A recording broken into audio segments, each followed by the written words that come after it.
Alright, how's it going, everybody? My name is Infamous Isaac, and I'm sorry if I sound a little hoarse or just drained. It's because that Avatar video that I recorded, are actually it's back to back, so it may have gone up earlier this week, but for me, I literally just recorded it, and I pre-record my videos because since I'm still in college, I don't have that much time to really upload daily or spontaneously decide what I want to do today. And I don't have the time to edit stuff that much either, so that's why gameplay videos only usually get the editing. And I'm not trying to garner sympathy or anything like that, right? It's just trying to tell you guys what's happening and why I do the things I do the way that I'm doing them right now. So in the future, when I'm done with college, hopefully when well, not when. I don't want it to sound like a place of arrogance when I say that. I just believe that I genuinely I'm going to get bigger on YouTube. And again, that's not arrogance or pride. That's more like I'm going to work to that point to when it happens. And well, that is luck. Luck is surely a part of it. The same way sports, where you don't win a Super Bowl or NBA championship off of just having a good team. You need luck to be a part of it as well. And I know that luck will be a part of it for me, where I may not get 100 subscribers until 2025. The same way I didn't get 50 subscribers until 2023. Or excuse me, yeah, 2023. It's 2 years into my YouTube career, right? So I know it's patience. I know it's luck. I know that I can't be arrogant. And I'm not saying that from a place of arrogance. I'm saying I genuinely believe that if I persist and I keep going and I keep doing what I'm doing, or evolving and just changing as a person, growing and trying to develop my skill set as a YouTuber, whether that's in editing or commentary or just production, I'm going to what's the word? My efforts will not be in vain, is what I'm trying to say.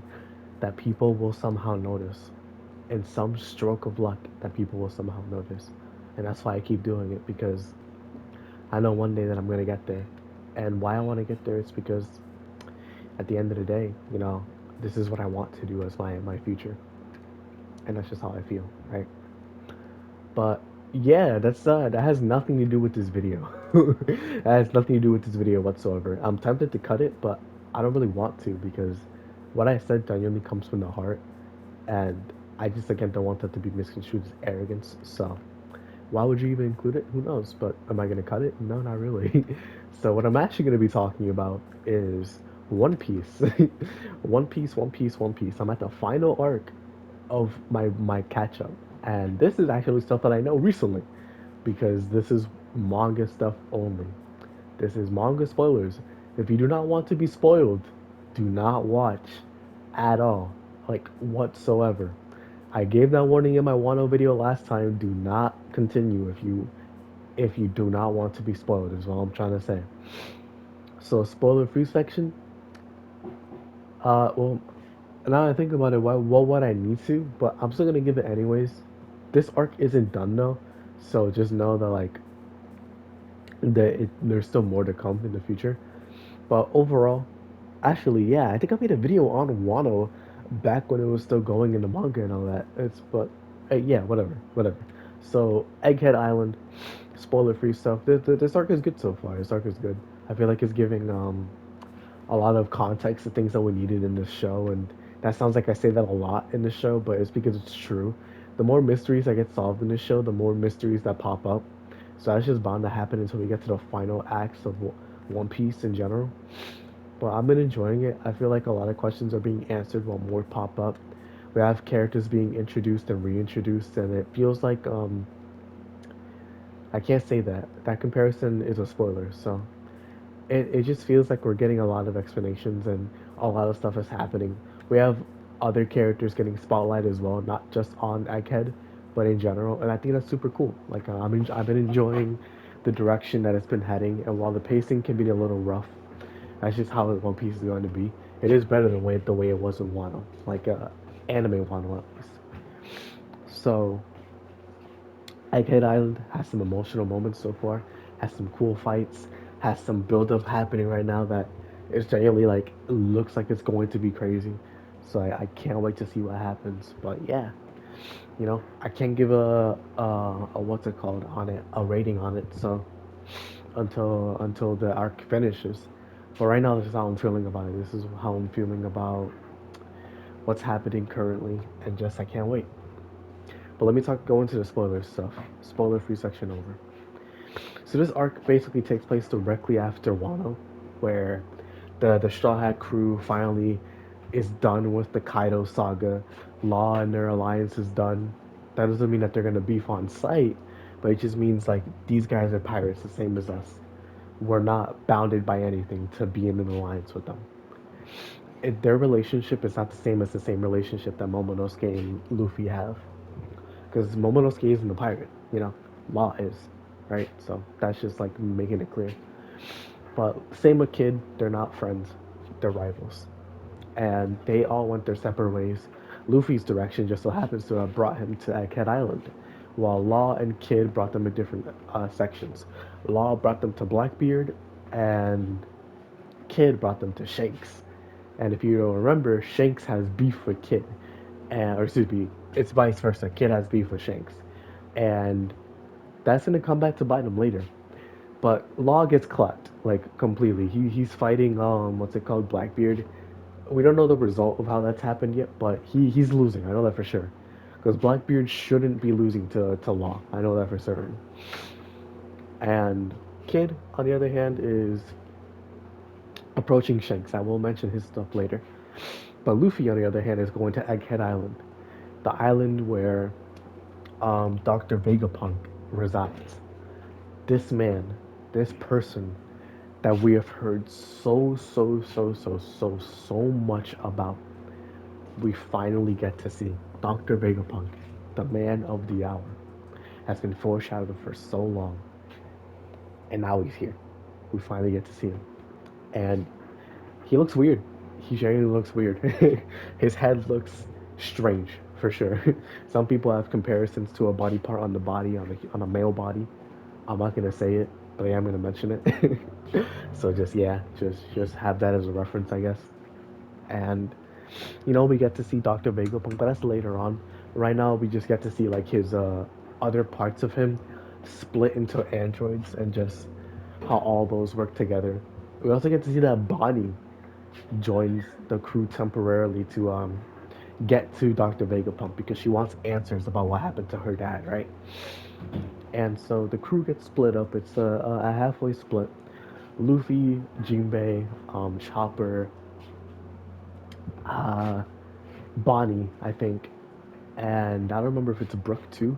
I don't remember, but they're split off, and then everybody else is everybody else. They're in the main lobby, just still chilling. And Luffy's group with Bonnie go see Vegapunk, and they actually meet him. And Bonnie's father, we come to find out, is Bartholomew Kuma, aka the guy who is the inspiration for the PX0, I think is what they're called, or the robots that the government uses. So they're related. Those two are related, and now the reason why Bartholomew Kuma did what he did to become an android and subject himself to Vegapunk was because they're friends, and they're actually like they're thick as thieves basically. The reason why though, we don't know. Vegapunk didn't do it out of malice. That's what we know for sure. Vegapunk isn't a bad guy.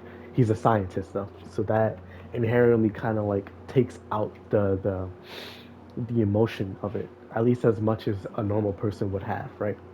So Bonnie's just crying. She wants to kill Vegapunk to find out what happened. Luffy's trying to hold her back, all this stuff, and then we find out that government agents are coming to Vegapunk Island, to Egghead Island. And the reason is because think of Vegapunk as excommunicado, aka he's a traitor to the government, right? Because he's been researching a bunch of stuff on his own with government funded assistance, but he shouldn't have been, right? So they're trying to perform an Ohara on Vegapunk's island. And the people coming are CP0, aka Lucci and his crew. And they're coming over because Straw Hat Luffy is on this island as well. And they also have Kizaru coming over as well. If you remember, he also came to Salva the Archipelago. when in the next generation, the bad generation, I forgot what they're called, the supernovas were on the island, and so that's crazy. The some of the archipelago parallels are coming to fruition. It just shows like we're coming close to the end of the second half of One Piece. The final arc is about to begin. Things are going crazy. It's awesome. And while Lucci gets on the island, he finds Luffy and Zoro. Kaku is with them as well. You have Stussy or Stussy. I don't remember how to pronounce her name, but it sounds that's the way it is. That's how her name is. But Stussy is actually what's it called? In cahoots with Vegapunk because she's actually a clone of Weevil, Edward Weevil, I think is like Whitebeard's quote unquote son.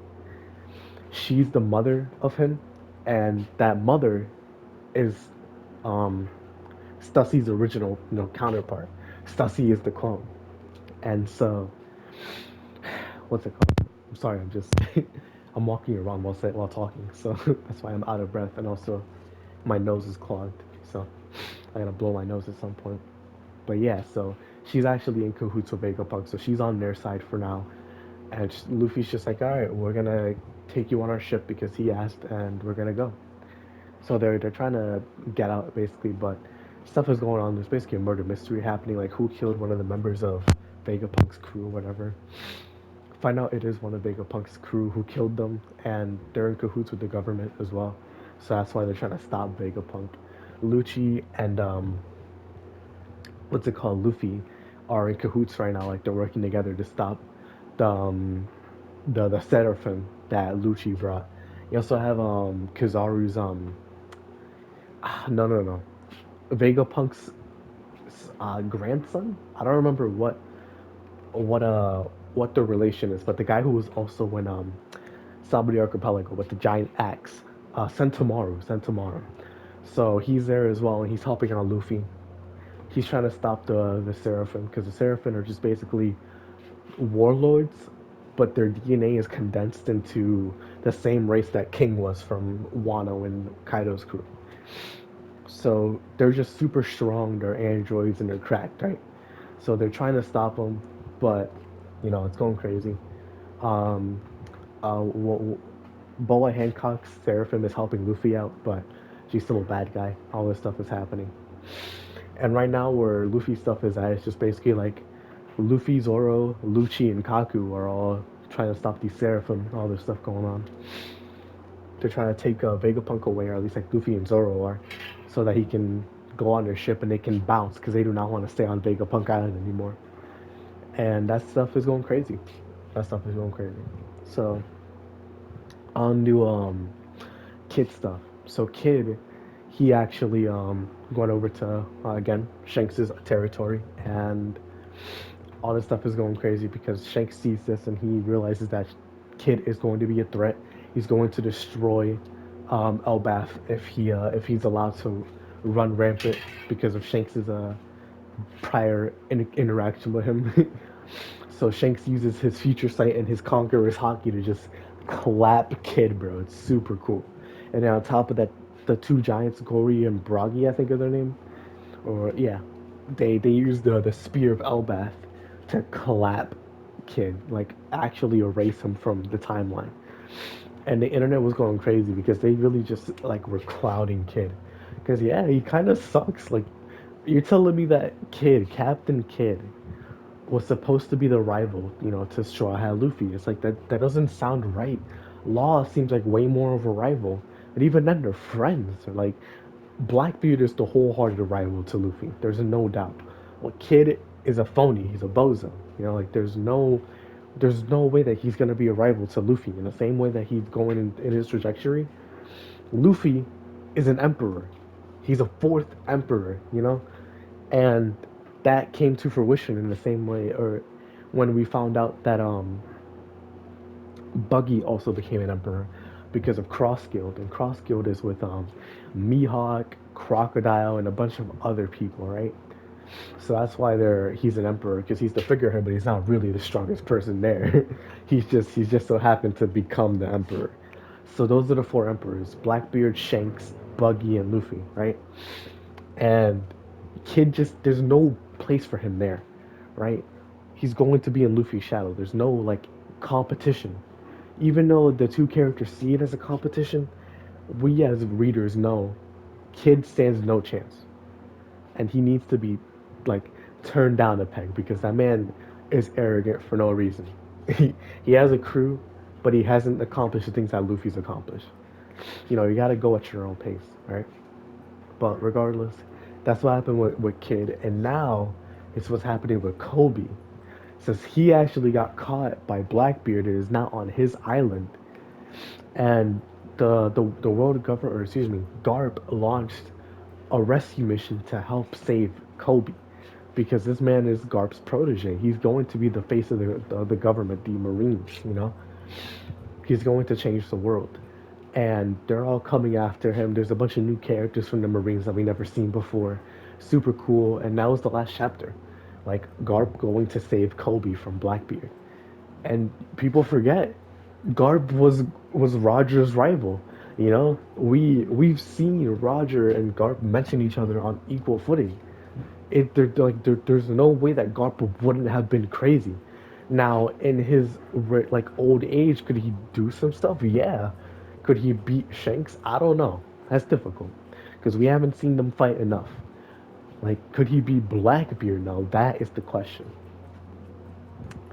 That is genuinely the question. If they fought right now, who would win? I would say Blackbeard. I feel like Blackbeard would win against Garp, but it's not a sweep. It's not a clean sweep. It's definitely like this is going to be crazy. If Garp wins, I wouldn't be surprised. But it's just wild, bro. It's just wild. But yeah, that's where the arc ends. Like right now, like this is the most current chapter. And just like with Hunter x Hunter, I'm gonna be covering it when the what's it called, the arc ends, and I can't wait to see what happens. I generally can't wait to see what happens. But this marks the end of my One Piece review series for now. I finally caught up. I finally made the videos. I got off my butt. I didn't watch them again because that's too much to watch from me, especially Wano. Again, I cannot specify that enough. Especially Wano. But that's such a burden off of my shoulders. Now all that's left is the Versus series that I did on my channel, and I promise that will come soon. Like now that I've been thinking about it, and now that I did this One Piece thing, I'm going to finish that, and that'll be done. But yeah, the One Piece is over for right now. Next time I'll talk about it, it'll be like some news or just like me talking about it for some reason, or me talking about an arc. So just be on the lookout for that. That's gonna be it for me for now. Thank y'all for watching. I hope y'all enjoy, and I'll see you all in the next video. What I'm gonna be covering next, we'll see. We'll find out. I have some ideas, but a couple more movies will be coming. I am gonna talk about a couple more movies, but yeah, just be on the lookout. Be ready. But I'll see you all in the next video. Peace.